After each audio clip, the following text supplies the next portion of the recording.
Hello. All right. So I'm still getting used to this. First off, I want to congratulate my friends, Alan Stern and Kelly Girardi, who finally got the official announcement, the official date for their Virgin Galactic flights coming up on November 2nd as of this recording. I'm so excited for you both. I'm really looking forward to watching you soar. I interviewed Alan and Kelly for my book, Becoming Off-Worldly. You can see right here. You can get it on Amazon. And that whole chapter was dedicated to science and space because a lot of time and throughout this entire conversation we're about to have, when we think about people who are not professional career astronauts going to space, we think about the wealthy, we think about space tourism, but there's so much potential in research and research flights. And in fact, one of the recent Virgin Galactic flights that they had this year was an entire research flight for the Italian government, the Italian Air Force.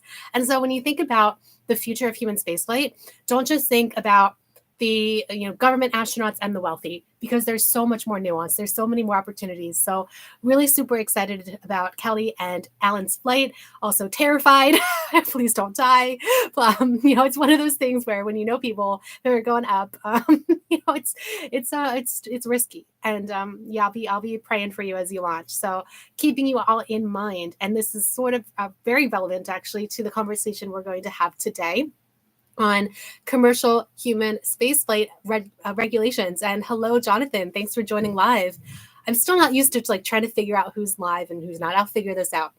But this week, the Senate held a hearing on commercial human spaceflight, specifically about the regulations that the FAA is not yet allowed to impose on U.S. human spaceflight.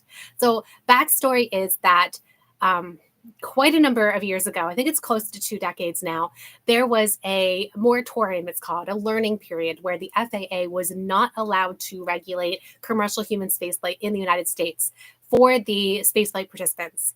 And so when you're thinking about the FAA regulations, it's actually all about the uninvolved public on the ground. So the launch licenses, the spaceport licenses, the landing licenses, all of that is to protect the uninvolved public on the ground, because the FAA has been prohibited from enacting regulations to protect the people on board.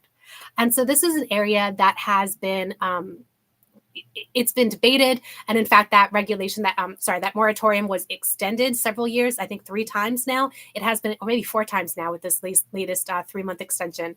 And so, what it is a ban on the FAA enacting new regulations. And the FAA is the body that we, as a U.S. government, I'm not representing the U.S. government, but we in the United States have decided that the FAA is going to be the one to regulate this. Now, whether or not they're the right agency, that's up for debate. But right now, we don't have a better government agency to regulate human spaceflight.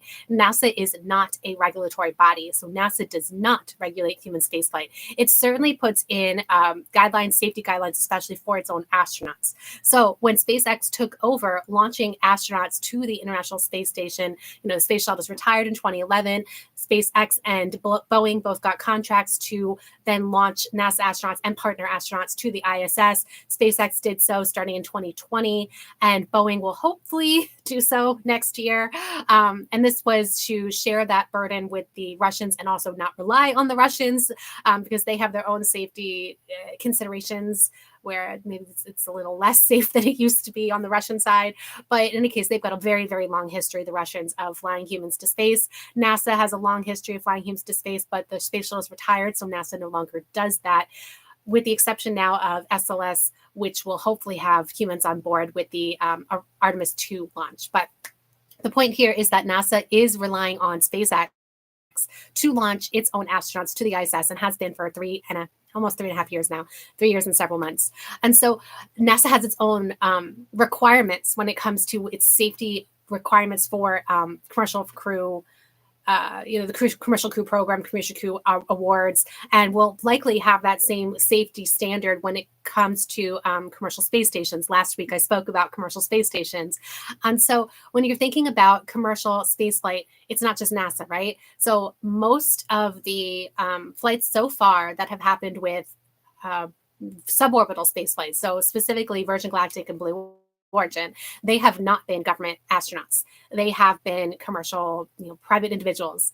And the question is, how much should those private individuals get the get the freedom to sign their life away, which is what they do now. They essentially say, we're going to trust that you're doing as safe as possible with the design and the manufacture and the operations and all the procedures that take place on these human rated vehicles, whether it's suborbital or orbital, because SpaceX is involved in this too, as well as Axiom Space and several others. But the question is, should the FAA, should the US government put in additional regulations? So why this is a topic for today is because it's looking like there's this showdown right now. The moratorium was set to expire on October 1st.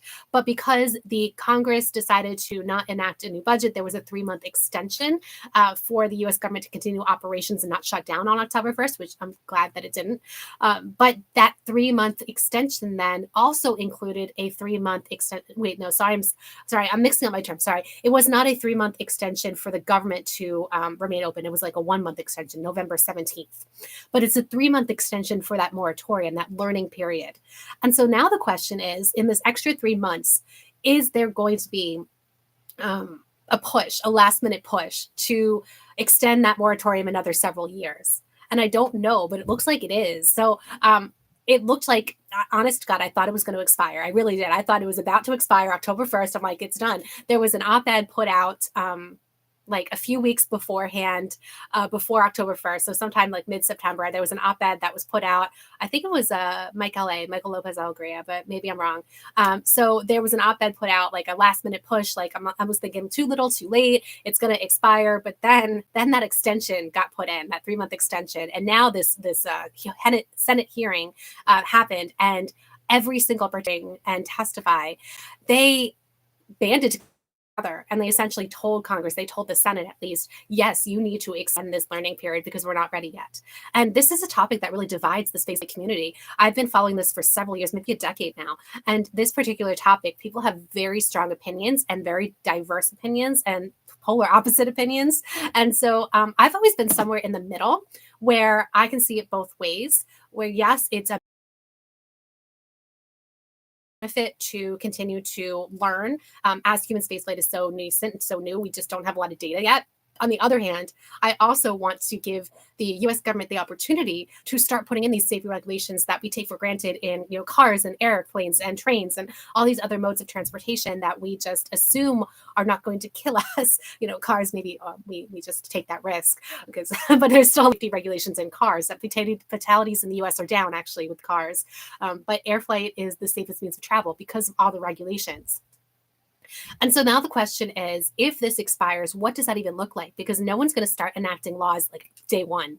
No one has any idea actually of what those initial laws will be, or at least they're not saying publicly. And that's my biggest question is, what are those laws going to be? What are those regulations, those safety regulations? Are we talking about like harnesses and seatbelts? Are we talking about pressure suits? Are we talking just about like going over the safety briefing like you do right before a air flight? What would that look like? And nobody is talking publicly about this. And I suspect because no one truly knows what's going to bubble to the surface first, which topic is going to be tackled first. And so I can see the benefit of those that learning period expiring because I sort of do want to have those basic safety measures in place, those standards.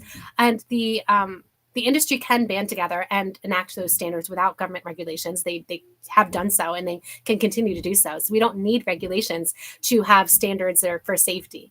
But at the same time, the commercial industry is more focused on making a profit. And it, of course, is not going to benefit their bottom line if there's an accident, if there's fatalities. So they don't want to kill anybody. But at the same time, for close to a decade now that I've been following this, every time I hear from the commercial spaceflight providers, it's always, we'll worry about that later. Right now, we're worried about actually making the rocket work, and we're worried about selling tickets, and we're worried about actually making it happen, which is understandable. And I completely agree that up to this point, it really benefited the spaceflight community not to have to worry about those things and to have this learning period. But now the time where we finally say, okay, the FAA needs to come in, the FAA needs to take a look at what safety regulations they need to put in and actually start enacting them. And again, it's not going to be day one. My guess is it won't even be the first year. So I don't know the answer to this, and it's going to be very interesting to see. And those of you you who are watching live, or those of you even watching the recording, please comment and tell me what you think should happen, because I honestly do not know what's going to happen. In September, I really did think it was going to expire. Now I think it's going the opposite direction because there's of that hearing. Now, one thing to know about that hearing, nobody invited a member of the FAA. So it was a very unified hearing, but that was because of who they invited to testify. So they invited no one with an opposing opinion. One thing that the FAA would certainly agree on is that they need more funding. They need more staffing, both on the licensing area, which there was articles coming out from SpaceX really talking about how the FAA needs to streamline its licensing and get double its staff to be able to have these licenses, these launch licenses, happen very quickly. And I don't think anyone in the FAA would argue against that. I think they're like, yes, we've been asking for money for years now to staff up. So the FAA, of course, is the Federal Aviation Administration, and it is broken up into an Office of Space Transportation, AST. I always get that confused. And at least they try, but they don't. And so there's just a lot happening on the FAA side that I think the FAA was not equipped for. It certainly was not planning to handle spaceflight when it was created, it being an aviation administration. And so this is just a whole new area of spaceflight that the FAA is taking on. And it's not a surprise that they've taken it on. They've taken it on for quite a number of years now, but it's like a surprise at how quickly it's ramping up.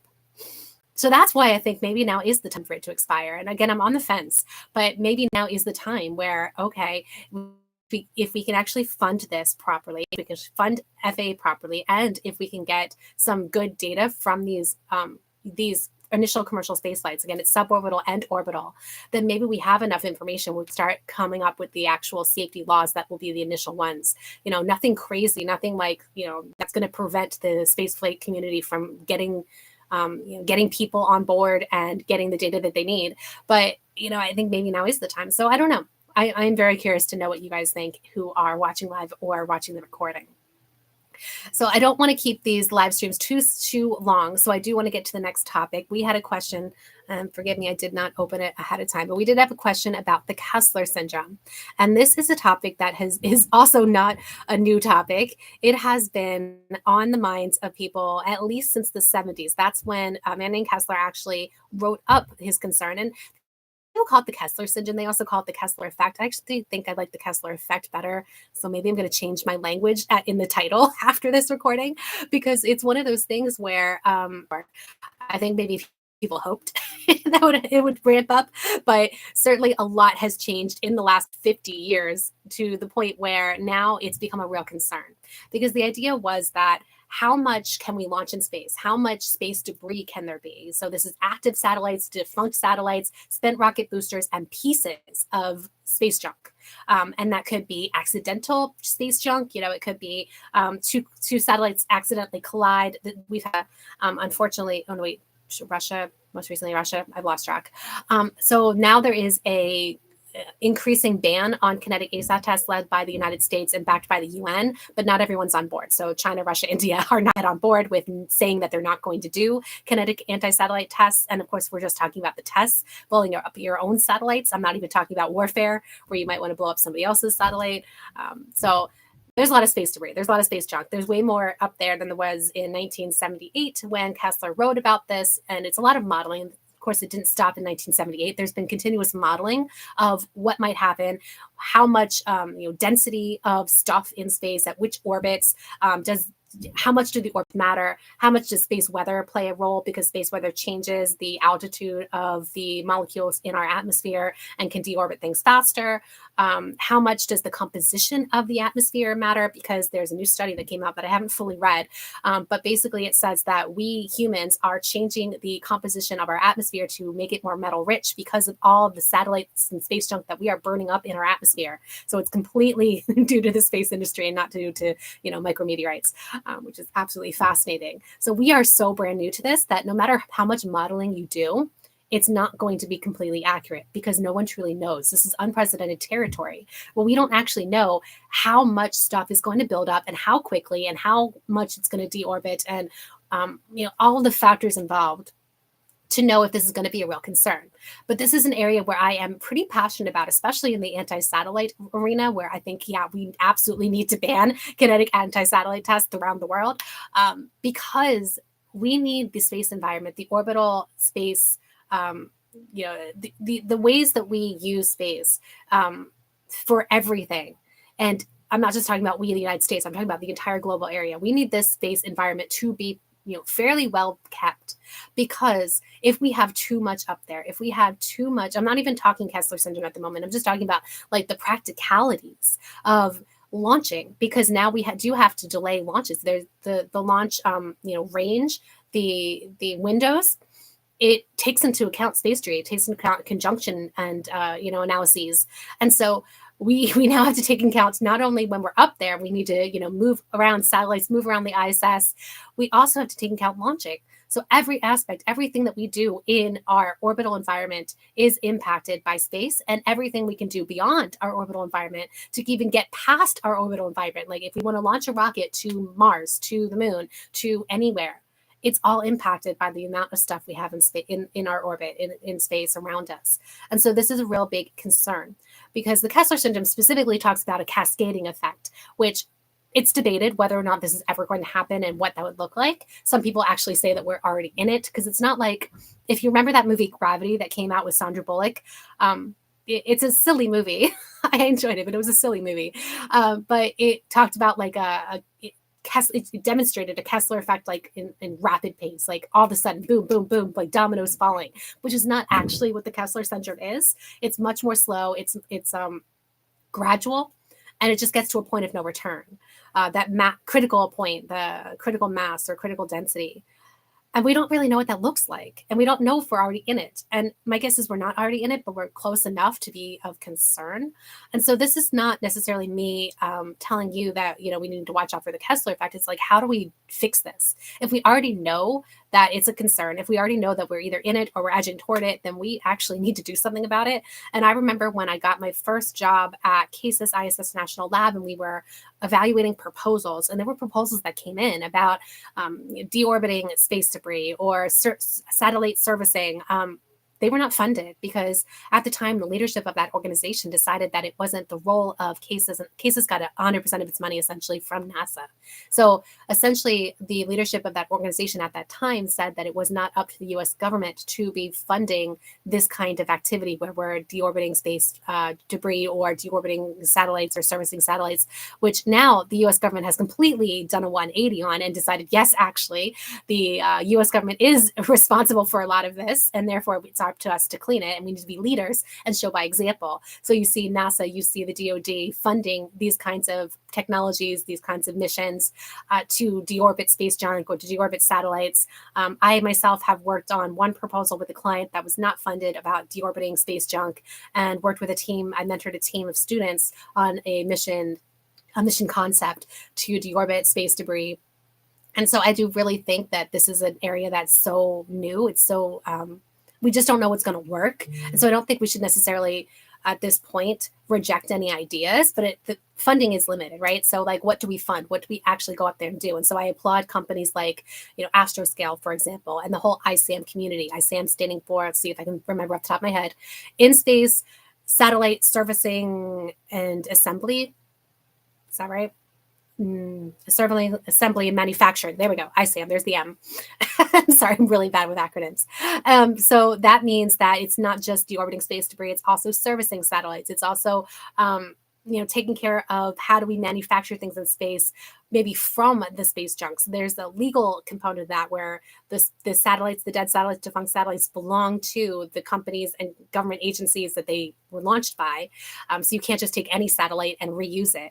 But maybe there's other ways that we can repurpose satellites, repurpose the metal of satellites. So we're not burning it up in our atmosphere and changing the composition of our atmosphere. I actually worked with a client on another proposal that was not funded about a space furnace idea, maybe, taking the metal that's already up there or taking metal from asteroids or wherever and using that material to make something else. That's the manufacturing side.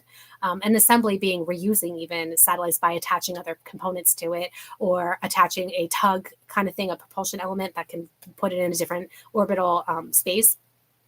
So all kinds of ideas, but the bottom line is to answer the questions of the people who asked, which I'm going to pull them up again now. Are we facing a real Kessler syndrome? My guess is yes. Yes, we are, but I don't know when. And will space junk end the space industry, and when? As I hope not. There's some really great science fiction about that, but I hope not, because when we face an existential crisis, we tend to rise. We, being humans, we tend to rise to the occasion, and so we tend to tackle problems as they come when they become very serious. And I think right now this is such a low level problem where, yes, people in the space community recognize it's a problem, but outside the space community, people have heard of space junk, but they might not realize how big of a problem it could become. And so I think once things get to the level where it is really bad, we might do something about it. Now, I say that also thinking about climate change.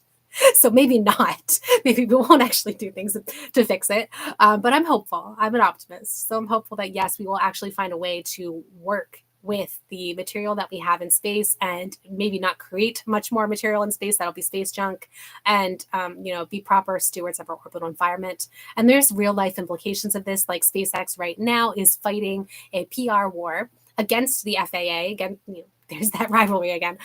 So the Aerospace Corporation put out a report, at the behest of the FAA, saying that the number of Starlink satellites up there and the rate that they deorbit into and burn up in the atmosphere means that this amount of material might survive the burn up, the destruction process, and therefore this amount of material might actually come and hit the surface of the Earth, and it might kill this many people in this amount of time frame.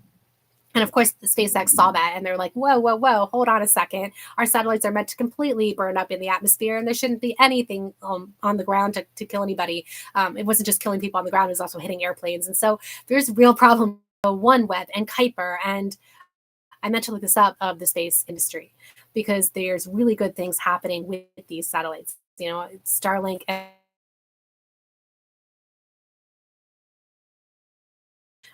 I personally, we don't have a Kessler syndrome. So wrapping up that question, we had a question that came up at Fridays, which I wrote down. I didn't get us to answer it in the moment, but Popamina asks, what's the possibility of a moon landing in the next year? Artemis 2 mission, which is coming up, and yes, I think they still say the end of 2024. It's not happening. It's no one ever predicted or assumed that would happen. It was no one who's paying attention actually assumed that would happen. So what we're seeing here is the difference between aspirational dates and real dates. And when you see a date that is published by the space industry, especially if it's a couple years out, do not believe it. Never believe it. It is never right. It is never to slip. There's an exception to this, which was the Inspiration 4 mission, which actually stayed like September 15th of 2021. Was it? Shoot, when was that? Whenever that was, that actually like stayed on target. But like generally speaking, especially when it comes to launching humans to space, where there's all this, back to the safety regulations, but also other things that take into account, it's always going to slip. So when the Artemis program was first proposed, it was not called Artemis. Exploration Mission 1, Exploration Mission 2, EM3.